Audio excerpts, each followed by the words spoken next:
બે સગા ભાઈ હોય ને એમાંથી મોટો ભાઈ હોય ને એ હંમેશા નાના ભાઈનું સારું જ વિચારતો હોય છે.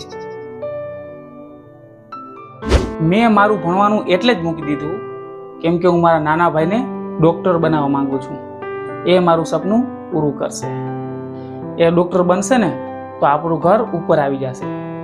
આજે નબળી પરિસ્થિતિ છે તો કંઈ વાંધો નહીં, કાલે બધુંય સારું થઈ જશે. થોડાક વર્ષો પછી જ્યારે નાનો ભાઈ ડૉક્ટર થઈ જાય છે અને 1 લાખ પગાર થઈ જાય છે પછી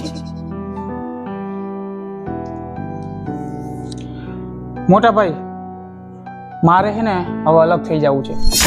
શું થયું? હું છે ને હવે ડૉક્ટર થઈ ગયો છું અને મારું કાંઈક સ્ટેટસ છે અને તમે કરો છો મજૂરી. મારા સ્ટેટસનું શું? આ શું કહો છો તમે? તમને ખબર છે તમે ડોક્ટર છો એની પાછળ તમારા મોટા ભાઈની કેટલી મહેનત છે? અને આજે તમે સ્ટેટસનું અભિમાન કરો છો ને એ સ્ટેટસમાં તમારા મોટા ભાઈના કારણે જ છે. આજે તમે ભણીને ડોક્ટર શું બની ગયા તો તમારે અલગ થવું છે. તમે તમારા મોટા ભાઈનું ઋણ ક્યારેય નહીં ચૂકવી શકો, પછી ભલે ને તમે લાખો રૂપિયા આપી દો. સાચી વાત છે દોસ્તો. મોટા ભાઈનો ઋણ નાનો ભાઈ ક્યારે નહીં ચૂકવી શકે કેમ કે એના માટે એને આખી એની જિંદગી ખર્ચી નાખી. વિડીયો પસંદ આવે તો શેર જરૂર કરજો.